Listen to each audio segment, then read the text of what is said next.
Hello, everyone, and welcome back to episode 18 of the Middle Ground podcast and episode 6 of Fat Loss Foundations, where I break down everything that you will need to know to achieve your physique goals, especially fat loss goals, because for most people, to improve their physique requires some degree of fat loss to be achieved, right? So I'm breaking down in this 10-part series all of the key factors that I believe you need to know to make that progress. And today we're going to talk about resistance training. Very important subject. Unbelievably important subject that is overlooked by, I want to say 90% of the general population, and is the backbone of anyone that tries to achieve physique change, is resistance training. Because for most people, even if you're a woman that just wants to be toned or just wants to be a bit slimmer, that physique that you have in your head that you want to achieve requires muscle to be built, shape to be built. Again, toning, not a thing you can really do in terms of training-wise. Like, you don't train to get toned, right? Toning is very simply the process of losing fat and building muscle to create more shape to the body, okay? Now, let me dive into what resistance training is really for. And when I say resistance training, let me get specific quickly. I mean going to the gym or a home gym or any training that is focused on hypertrophy, that is against resistance, that is about building muscle. So going to the gym, following a program, progressing it week on week, aiming to build muscle. That's what I mean when I talk about resistance training, okay? Now, what is it really for? Very key thing is what it's not for, which is to burn calories. That is not a part of your resistance training that you should consider, because it doesn't matter. You burn calories through general movement. You burn calories through steps and through existing. Again, we've talked about this a lot in this series, but your TDEE, right, your total daily energy expenditure, such a small percentage of that is from resistance training and training in general. So I don't want you to think about it as a way to burn calories. It is a way to get stronger. It is a way to build shape, to be more capable, and as I said, to tone, right, to create that toned look, because you need to build the muscle. You should never go into a resistance training session with the idea of, I'm going to burn this many calories, or it's going to allow me to eat this much. That's never the point of any exercise, really. And it creates this hamster on a wheel mentality of, I need to burn this much to eat this much, or I'm only doing this to burn calories. I think pretty much every aspect of training you should be aiming to progress and get better at, and focus on your performance during it, because it creates a much more healthy relationship with that exercise and with how that feeds into your fat loss progress. So please do not enter a resistance training session with the idea of burning calories. Just try and progress. Just try and get stronger. That's the focus there. Most people think about fat loss and think about cardio. A lot of cardio. And don't really think about resistance training. And I want to be very clear on why resistance training for fat loss is much better than cardio. And we're talking about, last episode was steps, right? So why steps is better than, in my opinion, focused cardio for fat loss specifically. And resistance training is also up there, because it's a much more progressible medium of exercise. It gives you something to focus on outside of how you look and how much food you're eating, right? It allows you to focus on your performance. Whereas if all you're focused on is getting on the Stairmaster and going for an hour every time you go to the gym, it's going to get boring very quickly. Whereas if you're resistance training, there's a goal there. You can have fun performance goals. You can have so many different performance goals rather than just this one thing. You can have every different exercise a goal for that and push it. And it's an incredible thing once you get into the flow of it. And you will be shit to start. You will not probably enjoy it loads when you start. But as you do something more, you get better at it. It becomes more enjoyable, so on and so forth. It's a self-fulfilling process, right? The more you do it, the better it gets. So, again, for me, better than endless cardio, because you can progress it over time. It helps you create the physique that you actually want, which cardio will not Unless you want to look like a runner. No one wants to look like a runner. So let's ignore that. But like I said before, the dream physique that you have probably requires more muscle and less fat than you currently have. So you're going to need to build muscle. And then finally, an interesting one is that it allows you to eat more food because it increases your BMR. Muscle takes up energy to exist on your body. So the more muscle you have, the higher your BMR is, the higher your metabolism is, right? The more energy you burn in a day at rest because your muscles require energy to survive. Fat does not really. Whereas the more muscle you have, the more calories you burn at rest, the more you can eat. The easier fat loss is. Very simply. Again, it takes a long time to build muscle. That's not an overnight thing. But me, 5 years ago, much lower basal metabolic rate because now I have more muscle, right? Now, you might be sat there thinking, how much do I actually need? Like, there's all well and good talking about resistance training, but what do I actually need to do? And that's what I'm going to cover right after having a sip of coffee. So, very, very simply, I'm going to give you minimums, I'm going to give you optimals. 2 times a week, minimum, right? 2 times a week, full body would be your baseline here. Because 1 time a week, like, you're going to progress probably if you're an absolute beginner, but it's not even close to optimal. There's a 2-fold increase in that when you go twice a week. So if you go twice a week compared to once a week, you're going to see double the benefits. I believe that is the scientific literature. And then it tails off after that. Like the diminishing returns start to kick in. So minimum, we're going twice a week full body. Optimally, I think 3 to 4 times a week. Now, if you go 3 times a week, you can go full body if you fancy. Again, like 45 minutes to an hour a session. Not crazy. If you have 3 hours a week, you can get incredible progress. Incredible progress. As long as you train properly, which I will get into. But you could go full body. You could go upper, lower, full body. You could go push, pull, full body. You could do a lot there. If you go 4 times a week, you could do upper, lower. You could do push, pull, legs, full body. You could do, and when I say push, pull, legs, you train push is your pushing muscles, so your chest, your triceps, your shoulders. Pull is your back and your biceps, your pulling muscles. And then legs is obviously your lower body. And then full body would be full body, very simply. But there's so many ways you can split this up.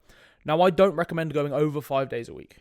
A lot of people have this idea that it's, 6-7 days a week. If I miss a day at the gym, I've lost all my gains. But that's just not the case. And if you're going 4 times a week as opposed to 6 times a week, you get extra recovery. You're going to enjoy your sessions more, most likely. You're going to push those sessions harder because you enjoy them more. I currently train 3 times a week. That's it. That's all I do. I go Monday, Wednesday, I go Friday. And it's some of the best progress I've seen with a lot of my exercises. Because 1, I'm really fucking excited to go because I'm not there all the time. So it's an enjoyable aspect of it. And 2, I'm rested. I'm fully recovered by the time I hit my next session. So it's brilliant. You don't need to be in the gym all the time. You shouldn't be in the gym all the time. And it will stunt your progress if you're in the gym all the fucking time. Undoubtedly. If you're in the gym 6 or 7 days a week, it's not going to be conducive to sustainable progress. So, I touched a little bit there on structure. On, if you go however many days a week, you've got the different structures and the different days of doing different things. That, again, this is where a program comes in and is super fucking important. If you are resistance training at any level, follow a program. Don't go in and wing it. You're just wasting, you're leaving gains on the table, very simply. You're absolutely leaving progress on the table. If you go, I'm going to see how I feel today when I get in the gym. My Lord. I'm going to see how I get on when I'm in the gym and I'm going to see what I want to train, and it's just not going to go very well. You need to have a balanced program that hits everything at least twice a week to a good standard. So we're talking 6 to 12 sets a week per muscle group ish. You can have things on the upper end for muscle groups you want to focus on, and then things on the lower end for muscle groups that you're happy with or you don't want to progress as much in that moment. And that's when, again, periodization comes in. And for 12 weeks, you can have a higher volume on a certain muscle group that you want to bring up, and then you can swap that onto another muscle group for whatever, right? I wouldn't recommend doing 12 sets for every muscle group all the time, especially if you're a beginner and you're low on time. But 6 to 12 sets per week per muscle group. So for example, if you're training 3 times a week, you might want to hit, chest for 4 sets on one day and then 4 sets on another day, and then you've got 8 sets total for the week, right? But again, this isn't something that you should have to work out. This is something that you'll get a program to do for you, or a coach to program for you. I'm not expecting you to take all this in and understand it and know it, but if you get a good program, it should take all of this into account, which I do with my clients. Now, the most important thing about resistance training is that you are training hard as fuck. Hard as fuck. If you are a brand new beginner, never stepped foot in a gym before, don't train that hard straight away. Don't. It's not going to be very good for your body, your technique. You just need to ramp it up slowly over time. So we use a thing called RPE, which is rate of perceived exertion, and it's a scale from 1 to 10. 1 being you've barely done anything, 10 being you couldn't possibly do another single rep with a gun to your head. Generally, if you're a beginner and you're going into the gym for the first time, we want to be at about a 6-ish. 6, generally sitting around there. And then as you get more experience, you can get to 7, you can get to 8, you can get to 9, you can get to 10. Now, I'm not saying you take every set to a 10 RPE. That's going to not be great for your nervous system. But, for example, I push all of my sets to at least an 8. And then some days I go to a 9. And then on isolation exercises, you can go to a 10 because it's not got a lot of nervous system fatigue. But the most important thing is that you are training hard. That's like public enemy number 1 when it comes to training. Is that a lot of people train. Not a lot of people train very hard. And you're just, again, leaving gains on the table. Why would you go to the gym? Why would you go through all the effort of going to the gym, going through a training session, and then not doing like 1 or 2 more reps on an exercise when that would have gotten you, better gains over time, massively over time? So, this is where a thing called progressive overload comes in, which is, again, one of the foundational components of resistance training. So, what is progressive overload? How do you do it? What does it do? Progressive overload is simply the gradual progressing of an exercise in some way, shape, or form over time. So, whether it is weight on the bar, whether it is time under tension, so the amount of time it takes to do the rep, whether it is range of motion, right? So your form on the rep. It might be reps, very simply. All right, so I'm getting more reps in. Think of it like levels. You want to be trying to hit the next level every single time you go and train. Now, the way I do this, the easiest way I do this with clients, I don't alter range of motion too much. Once range of motion is good on an exercise, and I don't alter time under tension very much with clients. What we do is reps and weight. So we work in rep ranges. So very simply, let's say we've got a dumbbell bench press. We'll have that rep range set 8 to 10. So 8 to 10 reps. That's your rep range. Let's say, again, for example, you've got 26 kilo dumbbells, and the first time you do it, you're getting an 8, at about an RPE 8. So you've got 2 reps left in the tank, 8 out of 10 exertion. The next time they go in, I want them to try and hit a 9. Okay? The next time they go in, I want them to try and hit 10 reps. So in 2-3 weeks, they've gone 8 reps, 9 reps, 10 reps with that weight. Now, the end of the rep range is 10. So once they can do 10 reps for 3 sets, it's time to up the weight, baby. So we go to 28 kilo dumbbells, and we go back down to the bottom of the rep range, so we go 8 again. So they go 28 for 8 reps. Next week, 28 for 9 reps. Next week, 28 for 10 reps. Then, what do? We up the weight. So we go to 30 kilos for 8 reps. And it won't always be that linear. It won't always be that easy. You'll be stuck on certain reps and weights for weeks at a time sometimes. And that's okay. But it's that the goal is to get an extra rep every week. You get an extra rep every week. If you get an extra 2 reps, awesome. Don't just stop because that's what the rep range says. Like if something's too easy, fucking push it. If you've got a set and you get to 10 and you go, I've definitely got 2 more. Do those 2 more. Because again, it's just extra stimulus. It's going to help. But that is, for me, the most consistent way to progress an exercise. Very simply, is to aim for reps. And then when you get to the top of the rep range, up the weight, go back down in the reps, work your way back up again, like a ladder, right? Like levels in a game. That is the simplest way, in my opinion, to introduce progressive overload into a program, and it's how I do it with all of my clients. You might be sat there thinking, oh, but Jude, the gym is so anxiety-inducing. I just don't know what to do. I don't know where to start. It's horrible. It stresses me out. There's so many big people in there that are scary and crazy, and I don't know what they're going to say about me, and they're laughing at me. Not true. Let me talk to you a little bit about gym anxiety, because it's something that we all deal with. Even me, I've been training in gyms for 7 years now. Since I was 23, since I was 16, I've been training in gyms. So about 7 years. I still get it going into new gyms sometimes. Going into my gym sometimes, I get a bit of gym anxiety. It's completely normal. It's completely okay. But as a beginner, here are a few ways you can deal with it. First, understand that everyone experiences it. The most experienced people in gyms still deal with a little bit of anxiety sometimes, depending on the day. Sometimes I just don't feel too comfortable in my own skin. It's natural, okay? Find somewhere very comfortable to start with. That might be just jumping on the treadmill. If I'm in a new gym for this the first time and I don't feel very comfortable, jump on a treadmill, start walking, look around, get to grips with everything, pick an exercise, go and do it. Right? So you're getting your grips with everything. If you find a bench and that's comfortable for you, you could do a whole session on a bench or a cable machine. You could do a whole session on a cable machine. Find somewhere that's comfortable for you that doesn't stress you out too much, that you can still train at, okay? Third, go with a friend. Going with a friend is so helpful, especially if that friend is experienced in the gym.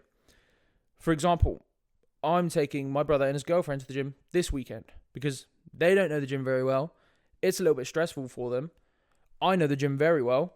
I can go and help them. I can go and show them the ropes. I can go and help them out and make sure that they know that they're doing the right thing. And it's just nice to have someone there with you that you know knows the gym. Even if they don't, even if it's you and a friend and you both never been to the gym before, it helps being with someone else. It's just that comfort factor. It makes it a much more familiar experience. Rather than completely alien, you've got some sort of anchor in the chaos. Fourth, have a plan. Please have a plan. Gyms are so much less stressful when you know exactly what you're going in to do. When you go into the gym and you go, this is what I'm doing, these are my exercises, all I need to do is find the machines, get on them, and do what I know I need to do. That's so much less stressful than going into the gym and sitting on a machine and going, oh my God, I don't know what I'm doing next. That's busy. Like even for me, that's a stressful thing to even think about. Get a plan, get a program, go into the gym and you execute. And there's not a lot of thinking then. You remove the thinking and all you've got to do is go in and execute. Fifth, understand that everyone is thinking about themselves. Again, like I said, even me, been in gyms for nearly a decade, I still get stressed out about them sometimes. I'm more concerned with myself. Most people in that gym are more concerned with themselves than anything that's going on around them. Again, you might think that people are looking at you, they're probably staring into space. I do that all the time. I'll just be like staring away at the distance, and then I realise that someone's right there, and I'm like, oh shit, that probably looks weird. It happens. No one cares about you. I hate to break it to you, no one cares. Like, no one in that gym is thinking anything about you. They're too busy thinking about themselves. And I know that's very easy to say and very hard to convince yourself of, but please convince yourself of it. And finally, you will just get more confident over time. There is a necessary period of time that you will feel out of place in a situation that you've never been in before. If I go and do a salsa class, I'm going to feel out of place. I'm going to feel uncomfortable because I've never been to one before. But 6 months in salsa classes, I'm probably going to get to grips with it pretty quick, and I'm not going to be as stressed to go to them, right? So just don't think that it's going to come overnight. You will get more comfortable over time, and you've just got to trust that process, that you will start to get more comfortable in the gym, more confident knowing what you're doing, especially when you have a program and you're progressing it over time and you're teaching yourself that the gym is a safe place that you go to progress. A lot of people that are very stressed about the gym after a couple of months in there, it's their safe haven. They go there to get away from things because it's a place that feels comfortable. There's a reason so many people go to gyms and stay in gyms.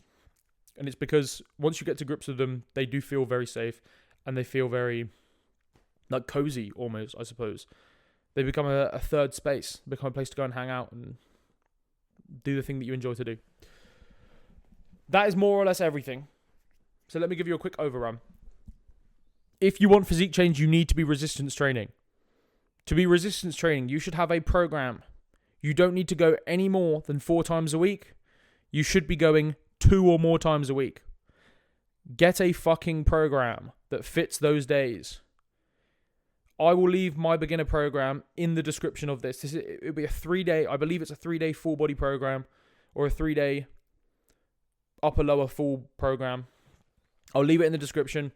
If you're curious, go and have a look at it. It's free. I'm not going to charge you anything. It will literally just be a PDF. Go and have a look at it. Get an idea. Go into the gym. Execute. Progress over time. Focus on progressing. If you're a brand new beginner, don't push it too hard straight away. Get good technique. Then start pushing. If you've been in the gym and you're already kind of comfortable-ish with it, you're probably not training hard enough. Train harder. Push yourself to failure a few times on exercises that are safe to do so, and realize where that failure point is for you. Gun to your head, can you do another rep? Yes? Do it. Right? Not every time, but it's good to find that failure point and go from there. Again, just fucking progress. Just train hard. If you're anxious about it, find a friend, get a program, find a gym that's comfortable for you, get an induction. So many things you can do to get more comfortable in the gym. And when you think about resistance training, don't think about it as a way to burn calories. Please, for the love of God, think about it as a way to progress your physique, to build muscle, to be stronger, to be more capable, to be more confident, to be more proud of how you look, to have a physical exertion, like an expression. It's an amazing thing, resistance training, when you begin to get into it. So please, don't let it stress you out. Give it a go. Give it a chance. If your action step for the week is, if you've never been to a gym, or you're not currently in the gym, go and suss one out. Go on a treadmill, look around, get a feel for it. You don't even have to go and resistance train straight away. Just go and get comfortable in the gym. Go on a treadmill and just look around and get to grips with it. If you're already in a gym and you're training and maybe you don't have a program, get a program. Again, I'll leave mine in the description. My beginner program. Get one, go and execute it, train hard. That's all for this week. I'll see you in the next episode of Fat Loss Foundations, the next episode of the Middle Ground Podcast. Thank you very much for listening. Please like, rate, subscribe, follow. If you have any questions, leave them in the comments or message me on Instagram at Jude Vane Coaching. I appreciate you giving me your time so much. It means the world to me. Have a great week, and I will speak to you in the next one.